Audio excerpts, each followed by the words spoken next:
আসসালামু আলাইকুম রহমতুল্লাহি ওয়াবারাকাতুহ।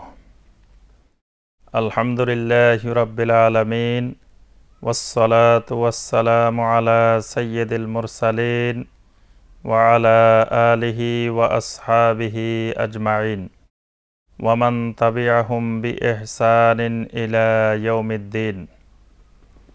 সম্মানিত দর্শক শ্রোতা, ইউনিভার্সাল ভিশন স্টুডিও থেকে আপনাদের স্বাগত জানিয়ে আজকের এই পর্বের আলোচনা শুরু করছি। মুমিনের জীবনের উত্তম গুণাবলী সমূহ, যেগুলো অত্যন্ত গুরুত্বপূর্ণ এবং কোরআন ও সুন্নাহর দৃষ্টিতে একজন মুমিনের অবশ্যই থাকা উচিত, আমরা সেই বিষয়গুলো নিয়ে আলোচনা করছি। আজকের এই পর্বে যে বিষয়টি আমরা আলোচনা করব ইনশাআল্লাহ, সেই বিষয়টি হলো হুকুকুল আকরাবিন, অর্থাৎ আত্মীয় স্বজনের অধিকার। সম্মানিত ভাই ও বোনেরা, আমরা আত্মীয় স্বজনের অধিকার সম্পর্কে আমরা কোরআন এবং সুন্নাহ থেকে আলোচনা করছিলাম, যে আমরা ইতিপূর্বে ওই হাদিসে আমরা দেখেছি যে আত্মীয় স্বজন সম্পর্ক নষ্ট করার ইচ্ছা করলেও আমরা মুমিন হিসাবে তাদের সাথে সম্পর্ক নষ্ট করতে পারি না। আবার আত্মীয় স্বজনের সম্পর্ক রক্ষা করা, এটি আমাদের জন্য আমাদের হায়াত বৃদ্ধি এবং রিজিকে বরকত হওয়ার বড় ধরনের একটি মাধ্যম। আমরা অনেক সময় বেশি বেশি মেহমান যদি আমাদের বাড়িতে আসে, তা আমরা অনেক সময় বিরক্ত হয়ে যাই এবং আমরা মনে করি যে আত্মীয় স্বজন এসে আমার অনেক টাকা পয়সা খরচ হয়ে যাচ্ছে, আমার খরচ বেড়ে যাচ্ছে। আল্লাহ রসুল সাল্লাল্লাহু আলাইহি ওয়াসাল্লাম হাদিসের মধ্যে ইরশাদ করেন, মান আহাব্বা আন ইউবসাতা লাহু ফি রিজকিহি ওয়া ইউনসা লাহু ফি আথারিহি ফালিয়াসিল রাহিমাহু। আল্লাহ রসুল সাল্লাল্লাহু আলাইহি ওয়াসাল্লাম বলেন, যে ব্যক্তি এইটি পছন্দ করে, এটি চায় যে আল্লাহ সুবহানাহু ওয়া তাআলা তার রিজিকের মধ্যে প্রশস্তি ঘটাক, আল্লাহ পাক তার রিজিককে প্রশস্ত করে দিক এবং তার হায়াত বেড়ে যাক, তার হায়াতের মধ্যে বৃদ্ধি ঘটুক, ফালিয়াসিল রাহিমাহু, সেই জন্য অবশ্যই আত্মীয়তার সম্পর্ক রক্ষা করে চলে। অর্থাৎ আত্মীয়তার সম্পর্ক যত বেশি রক্ষা করবে, আত্মীয়তার সম্পর্ক যত বেশি ঘনিষ্ঠ হবে, আল্লাহ সুবহানাহু ওয়া তাআলা তার রিজিকের মধ্যে প্রশস্ততা দান করবেন। আল্লাহ রাব্বুল আলামিন তার হায়াতের মধ্যেও বরকত দান করবেন।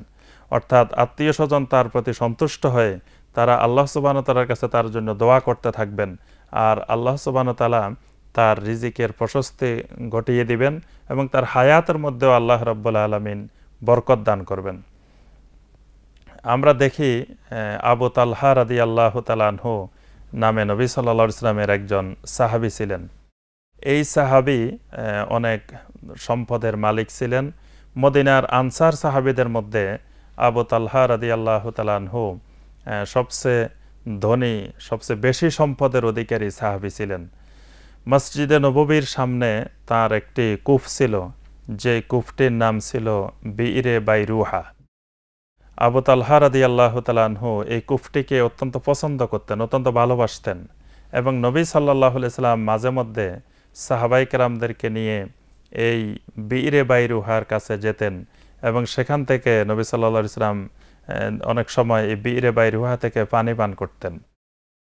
যখন আল্লাহ সুবহানাহু ওয়া তাআলা কোরআনে কারীমের আয়াত নাজিল করেন, লান তানালুল বিররা হাত্তা তুনফিকু মিম্মা তুহিব্বুন ওয়া মা তুনফিকু মিন শাইইন ফাইন্নাল্লাহা বিহি আলিম, আল্লাহ রাব্বুল আলামিন আয়াত নাজিল করে বলে দিলেন, ততক্ষণ পর্যন্ত তোমরা কল্যাণ লাভ করতে পারবে না যতক্ষণ পর্যন্ত না তোমরা সবচেয়ে বেশি যে জিনিসকে পছন্দ করো, যে জিনিসকে সবচেয়ে বেশি ভালোবাসো, সেই জিনিসটি আল্লাহর রাস্তায় খরচ না করবে, আল্লাহর রাস্তায় ব্যয় না করবে, ততক্ষণ তোমরা কল্যাণ লাভ করতে পারবে না। তখন আবু তালহা রাদিয়াল্লাহু তাআলা আনহু চিন্তা করতে লাগলেন যে কোন জিনিসটি আমার কাছে সবচেয়ে বেশি প্রিয়, কোন জিনিসটি আমি আল্লাহর রাস্তায় ব্যয় করলে কল্যাণ লাভ করতে পারবো। তিনি দেখলেন যে তার কাছে বিইরে বাইরুহা, এই কূপটি তার কাছে অত্যন্ত প্রিয়। তখন তিনি চিন্তা করলেন যে এই কূপটি তিনি আল্লাহর রাস্তায় সদাকা করে দিবেন। তিনি নবী সাল্লাল্লাহু আলাইহি ওয়াসাল্লামের কাছে এসে বলেন, ইয়া রাসূলুল্লাহ সাল্লাল্লাহু আলাইহি ওয়াসাল্লাম, আল্লাহ সুবহানাহু ওয়া তাআলা কোরআনে কারীমের আয়াত নাজিল করেছেন, লান তানালুল বিররা হাত্তা তুনফিকু মিম্মা তুহিব্বুন, যে তোমার সবচেয়ে পছন্দের জিনিস, মহব্বতের জিনিস তুমি যতক্ষণ না আল্লাহর রাস্তায় খরচ করবে ততক্ষণ তুমি আল্লাহর কাছে কল্যাণ লাভ করতে পারবে না। আমি আবু তালহার নিকট সবচেয়ে পছন্দের, সবচেয়ে ভালোবাসার যেই সম্পদটি সেটি হলো বিইরে বাইরুহা, এই বাইরুহা কুফটি। আমি এটি আল্লাহর রাস্তায় দান করে দিলাম, এটি আমি আপনার হাতে সুপর্দ করে দিলাম, আপনি এটিকে যেভাবে ইচ্ছা সেভাবে এটিকে খরচ করতে পারেন।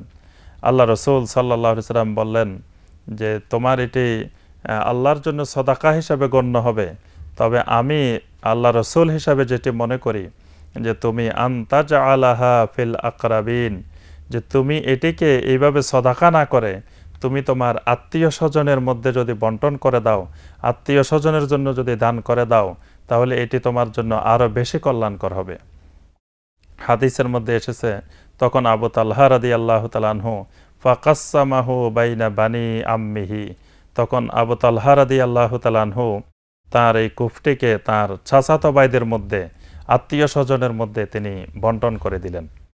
তাহলে এখানে তিনি দ্বিগুণ সওয়াব পাবেন। আল্লাহ রাসূল সাল্লাল্লাহু আলাইহি ওয়াসাল্লাম আরেকটি হাদিসে এটিকে সুন্দর করে ব্যাখ্যা করেছেন যে আস-সাদাকাতু আলাল মিসকিনে সাদাকা ওয়া আলা যিররিহিম সানতান সাদাকা ওয়া সালা। নবী সাল্লাল্লাহু আলাইহি ওয়াসাল্লাম বলেন, কোনো ব্যক্তি যদি মিসকিনকে সাদাকা করে, মিসকিনকে দান করে, তাহলে শুধুমাত্র তিনি সাদাকার সওয়াব পাবেন। আর যদি কোনো আত্মীয় স্বজনকে তিনি দান করেন তাহলে তিনি সাদাকার সওয়াবও পাবেন, পাশাপাশি ওয়াসেলা, তিনি আত্মীয়তার সম্পর্ক রক্ষা করার ফজিলত সওয়াবও পাবেন। অর্থাৎ তিনি দ্বিগুণ সওয়াব, দুই দিক থেকে তিনি সওয়াব পাবেন। নবী সাল্লাল্লাহু আলাইহি ওয়াসাল্লাম এখানে আবু তালহা রাদিয়াল্লাহু তাআলা আনহুকে এই শিক্ষাটি দিলেন যে আবু তালহা, তুমি আল্লাহর রাস্তায় সদাকা করলে সেখানে শুধু সদাকার সওয়াব পাবে, কিন্তু তোমার চাচাতো ভাইদের মধ্যে বা আত্মীয় স্বজনের মধ্যে তুমি যদি এই কুফটি সদাকা করো তাহলে তুমি সদাকার সওয়াবও পাবে, পাশাপাশি তোমার আত্মীয়তার সম্পর্ক রক্ষা করা এটির সওয়াব, সালাতুর রেহেমের সওয়াবও তুমি লাভ করবে। সুবহানাল্লাহ। তাহলে আমরা এই হাদিস থেকে শিক্ষা গ্রহণ করতে পারি, আমরা যে কোনো সময় কোনো কিছু দান করার ব্যাপারে, জাকাত দেওয়ার ব্যাপারে, সদাকার ব্যাপারে, সদাকাতুল ফিতরের ব্যাপারে, যে কোনো ব্যাপারে আমরা প্রথমে যদি আত্মীয় স্বজনের মধ্যে গরিব থাকেন, যিনি জাকাত পাওয়ার যোগ্য অথবা সদাকাতুল ফিতর পাওয়ার যোগ্য বা যে কোনো সদাকা পাওয়ার যোগ্য, তাকে আমরা অগ্রাধিকার দেওয়ার চেষ্টা করব। এবং আমরা আত্মীয় স্বজনদেরকে সবসময় যে কোনো ব্যাপারে আমরা সহযোগিতা করার দিকে আমাদেরকে এগিয়ে আসা, এটি অবশ্যই আমাদের দরকার। আল্লাহ রাসূল সাল্লাল্লাহু আলাইহি ওয়াসাল্লাম আরেকটি হাদিসের মধ্যে ইরশাদ করেন, আর রাহিমু মুআল্লাকাতুন বিল আরশ তাকুলু মান ওয়াসালানি ওয়াসালাহুল্লাহ ওয়া মান কাতাআনি কাতাআহুল্লাহ। নবী সাল্লাল্লাহু আলাইহি ওয়াসাল্লাম বলেন যে আত্মীয়তার সম্পর্ক এটি এমন একটি বিষয় যেটি আল্লাহ সুবহানাহু ওয়া তাআলার আরশের সাথে ঝুলন্ত অবস্থায় থাকে। মুআল্লাকাতুন বিল আরশ, আরশের সাথে এটি ঝুলন্ত অবস্থায় থাকে। আর ঝুলন্ত অবস্থায় থেকে এটি বলতে থাকে, মান ওয়াসালানি ওয়াসালাহুল্লাহ, যে ব্যক্তি আমার সম্পর্ক ঠিক রাখবে আল্লাহ সুবহানাহু ওয়া তাআলা তার সাথে সম্পর্ক ঠিক রাখবেন। ওয়ামান কাতাআনি কাতাআহুল্লাহ, আর যে ব্যক্তি আমার সাথে সম্পর্ক বিচ্ছিন্ন করবে, আমার সাথে সম্পর্ক ছিন্ন করবে, কাতাআহুল্লাহ, আল্লাহ সুবহানাহু ওয়া তাআলাও তার সাথে সম্পর্ক ছিন্ন করবেন। তাহলে আমরা এই হাদিসে আরও স্পষ্টভাবে জানতে পারি যে আত্মীয়তার সম্পর্ক রক্ষা করা আল্লাহ সুবহানাহু ওয়া তাআলার সাথে সম্পর্ক রক্ষা করার একটি মাধ্যম, আর আত্মীয়তার সম্পর্ক বিনষ্ট করা এটি আল্লাহ সুবহানাহু ওয়া তাআলার সাথে সম্পর্ক বিনষ্ট করার, আল্লাহর সাথে সম্পর্ক বিচ্ছিন্ন হওয়ার অন্যতম একটি মাধ্যম। হাদিসের মধ্যে এসেছে যে মাইমুনা বিনতুল হারিস উম্মাহাতুল মুমিনিন রাদিয়াল্লাহু তাআলা আনহা, নবী সাল্লাল্লাহু আলাইহি ওয়াসাল্লামের স্ত্রী মাইমুনা রাদিয়াল্লাহু তাআলা আনহা, তিনি একটি গোলাম, একটি দাসীকে তিনি আজাদ করে দিলেন। তিনি নবী সাল্লাল্লাহু আলাইহি ওয়াসাল্লাম যেদিন মাইমুনা রাদিয়াল্লাহু তাআলা আনহার ঘরে গেলেন, সেদিন মাইমুনা রাদিয়াল্লাহু তাআলা আনহা নবী সাল্লাল্লাহু আলাইহি ওয়াসাল্লামকে বললেন যে আমার যে দাসীটি ছিল আমি সেই দাসীটিকে আমি আজাদ করে দিয়েছি। তো নবী সাল্লাল্লাহু আলাইহি ওয়াসাল্লাম বললেন, তুমি আজাদ করার আগে আমার সাথে একটু পরামর্শ করে নিতে। তুমি এটিকে আজাদ না করে তুমি যদি তোমার কোনো আত্মীয় স্বজনকে দিয়ে দিতে, তোমার কোনো আত্মীয় স্বজনকে দান করতে, তাহলে তুমি এর থেকে আরও বেশি ফজিলত লাভ করতে। তাহলে এই হাদিসে আমরা দেখি যে আল্লাহ রসুল সাল্লাহ সাল্লাম মাইমুনা রাদিয়াল্লাহু তাআলা আনহাকে উপদেশ দিচ্ছেন যে তুমি এটিকে বাহিরে তুমি আজাদ করে দেওয়ার চেয়ে যদি তোমার কোনো আত্মীয় স্বজনের নিকটে তুমি এই দাসীটিকে দিতে, তাহলে আল্লাহ পাক তোমাকে এর থেকে আরও অনেক গুণ বেশি ফজিলত, বেশি সওয়াব আল্লাহ রাব্বুল আলামিন দান করতেন। আরেকটি হাদিসে আমরা দেখি রোম সম্রাট হিরাক্লিয়াস যখন নবী সাল্লাল্লাহু আলাইহি ওয়াসাল্লামের চিঠি পেলেন, নবী সাল্লাল্লাহু আলাইহি ওয়াসাল্লামের দাওয়াতে চিঠি যখন রোম সম্রাট হিরাক্লিয়াসের নিকট পৌঁছল, তখন হিরাক্লিয়াস চিন্তা করতে লাগলেন যে আমার এই রোমে কোনো মক্কা থেকে কোনো মানুষ আসলে তার নিকটে মুহাম্মদ সাল্লাল্লাহু আলাইহি ওয়াসাল্লাম সম্পর্কে আমি কিছু জিনিস জানার জন্য চেষ্টা করব। তখন সেই সময়ে আবু সুফিয়ান সেই রোম দেশে সফর করতেছিলেন। আবু সুফিয়ান তখনও ইসলাম গ্রহণ করেননি। তখন আবু সুফিয়ানকে রোম সম্রাট জিজ্ঞাসা করলেন, আচ্ছা মুহাম্মদ সাল্লাল্লাহু আলাইহি ওয়াসাল্লাম তোমাদেরকে কি কি বিষয়ে নির্দেশ প্রদান করেন? তখন আবু সুফিয়ান অনেকগুলো বিষয় বললেন। তোর মধ্যে একটি বিষয় বললেন, ওয়ায়ামুরুনা বিস-সলাতে ওয়াল আফাফে ওয়াস-সালাহ, যে মুহাম্মদ সাল্লাল্লাহু আলাইহি ওয়াসাল্লাম আমাদেরকে যে বিষয়গুলো নির্দেশ দেন তোর মধ্যে গুরুত্বপূর্ণ বিষয় হলো তিনি আমাদেরকে আত্মীয়তার সম্পর্ক, ওয়াস-সালাহ, তিনি আমাদেরকে আত্মীয়তার সম্পর্ক রক্ষা করার জন্য নির্দেশ প্রদান করেন। অর্থাৎ আল্লাহ রসুল সাল্লাল্লাহু আলাইহি ওয়াসাল্লাম মৌলিক যে বিষয়গুলো আমাদেরকে নির্দেশনা প্রদান করেন তোর মধ্যে একটি গুরুত্বপূর্ণ বিষয় হলো তিনি আমাদেরকে আত্মীয়তার সম্পর্ক, সালাতুর রহম রক্ষা করার জন্য নির্দেশ দেন। এটিও মুহাম্মদ সাল্লাল্লাহু আলাইহি ওয়াসাল্লামের একটি গুরুত্বপূর্ণ বৈশিষ্ট্য। তিনি মানুষদেরকে, তার উম্মতদেরকে তিনি এই সালাতুর রহম বা আত্মীয়তা সম্পর্ক রক্ষা করার জন্য তিনি নির্দেশ প্রদান করেন। আমরা জানি যে মুহাম্মদ রাসূলুল্লাহ সাল্লাল্লাহু আলাইহি ওয়াসাল্লাম নবুয়ত লাভের পরে দীর্ঘ 3 বছর আল্লাহ রসুল সাল্লাল্লাহু আলাইহি ওয়াসাল্লাম গোপনে গোপনে আল্লাহর দ্বীনের দাওয়াত পেশ করেন, ইসলাম প্রচার করতে থাকেন। 3 বছর পরে আল্লাহ রাব্বুল আলামিন কোরআনে কারিমের আয়াত নাজিল করলেন, ওয়া আনজির আশীরাতাকাল আকরাবিন। আল্লাহ সুবহানাহু ওয়া তাআলা কোরআনে কারিমের আয়াত নাজিল করলেন যে আপনি আপনার আত্মীয় স্বজনদেরকে জাহান্নাম সম্পর্কে, আযাবে কবর সম্পর্কে আপনি ভীতি প্রদর্শন করুন। এখানে আমরা দেখি যে নবী সাল্লাল্লাহু আলাইহি ওয়াসাল্লাম নবুয়ত লাভের পরে সর্বপ্রথম যাদেরকে দাওয়াত দেন তারা ছিলেন নবী সাল্লাল্লাহু আলাইহি ওয়াসাল্লামের পরিবার পরিজন এবং নবী সাল্লাল্লাহু আলাইহি ওয়াসাল্লামের বন্ধু বান্ধব। আল্লাহ রসুল সাল্লাল্লাহু আলাইহি ওয়াসাল্লাম সর্বপ্রথম দাওয়াত পেশ করেন খাদিজা রাদিয়াল্লাহু তাআলা আনহার নিকট। এরপর তিনি তার চতুর্দিকে তার সাথে যারা ছোটবেলা থেকেই বন্ধু ছিলেন, যেমন আবু বকর রাদিয়াল্লাহু তাআলা আনহু, আলী রাদিয়াল্লাহু তাআলা আনহু, এইরকম তার বন্ধু বান্ধবদের নিকটে দাওয়াত পেশ করেন। আল্লাহ সুবহানাহু ওয়া তাআলা 3 বছর পরে কোরআনে কারিমের আয়াত নাজিল করলেন যে ওয়া আনজির আশীরাতাকাল আকরাবিন, যে আপনি এখন আপনার আত্মীয় স্বজনদের নিকটে আপনি দাওয়াত পেশ করুন। এই আয়াতে কারিমা নাজিলের পরে আল্লাহ রসুল সাল্লাল্লাহু আলাইহি ওয়াসাল্লাম সকল আত্মীয় স্বজনকে, তিনি তার বাপের দিকের যত আত্মীয় স্বজন রয়েছে এবং মায়ের দিকের যত আত্মীয় স্বজন রয়েছে সবাইকে আল্লাহ রসুল সাল্লাল্লাহু আলাইহি ওয়াসাল্লাম সাফা পাহাড়ের নিকটে ডেকে নিয়ে আসলেন। ডেকে নিয়ে এসে আল্লাহ রসুল সাল্লাল্লাহু আলাইহি ওয়াসাল্লাম সবাইকে ডেকে ডেকে নাম ধরে ধরে আল্লাহ রসুল সাল্লাল্লাহু আলাইহি ওয়াসাল্লাম বললেন, ইয়া বানি হাশেম আনকিজু আনফুসাকুম মিনান নার, ইয়া বানি আব্দুল মুত্তালিব আনকিজু আনফুসাকুম মিনান নার, ইয়া বানি মুররা আনকিজু আনফুসাকুম মিনান নার, ইয়া ফাতেমা আনকিজি নাফসাকে মিনান নার। আল্লাহ রসুল সাল্লাল্লাহু আলাইহি ওয়াসাল্লাম তার সকল আত্মীয় স্বজনকে ডেকে ডেকে আল্লাহ রসুল বলতে লাগলেন যে ইয়া বানি হাশেম আনকিজু আনফুসাকুম মিনান নার, হে বনু হাশেম তোমরা তোমাদের নিজেদেরকে জাহান্নামের আগুন থেকে বাঁচাও।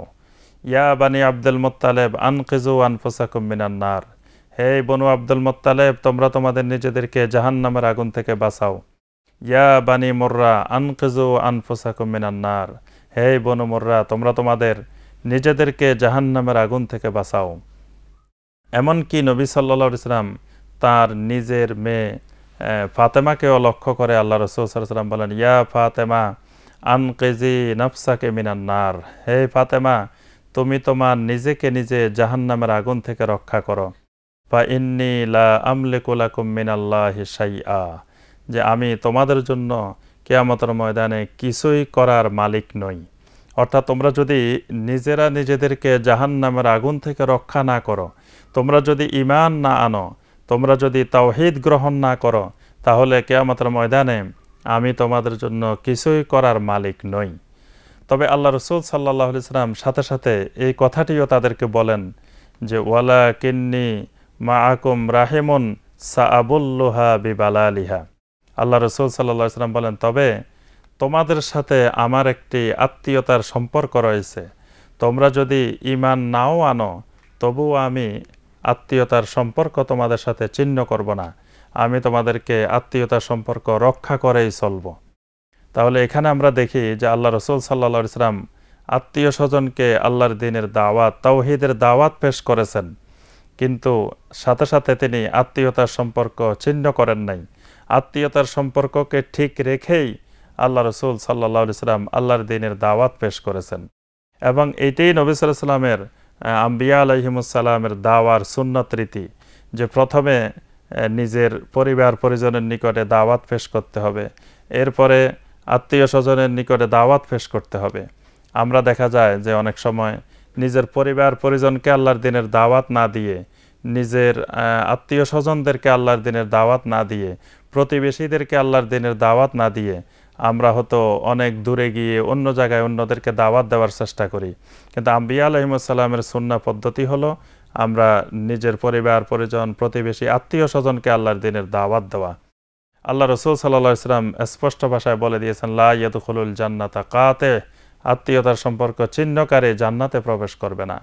এজন্য সম্মানিত দর্শক শ্রোতা, অবশ্যই আমাদেরকে এই আয়াতে কারিমা এবং হাদিসগুলোর প্রতি গভীরভাবে আমাদেরকে চিন্তা করতে হবে যে আত্মীয় স্বজনের সম্পর্ক রক্ষা করা এটি আমাদের জন্য একটি গুরুত্বপূর্ণ ফরজ ইবাদত।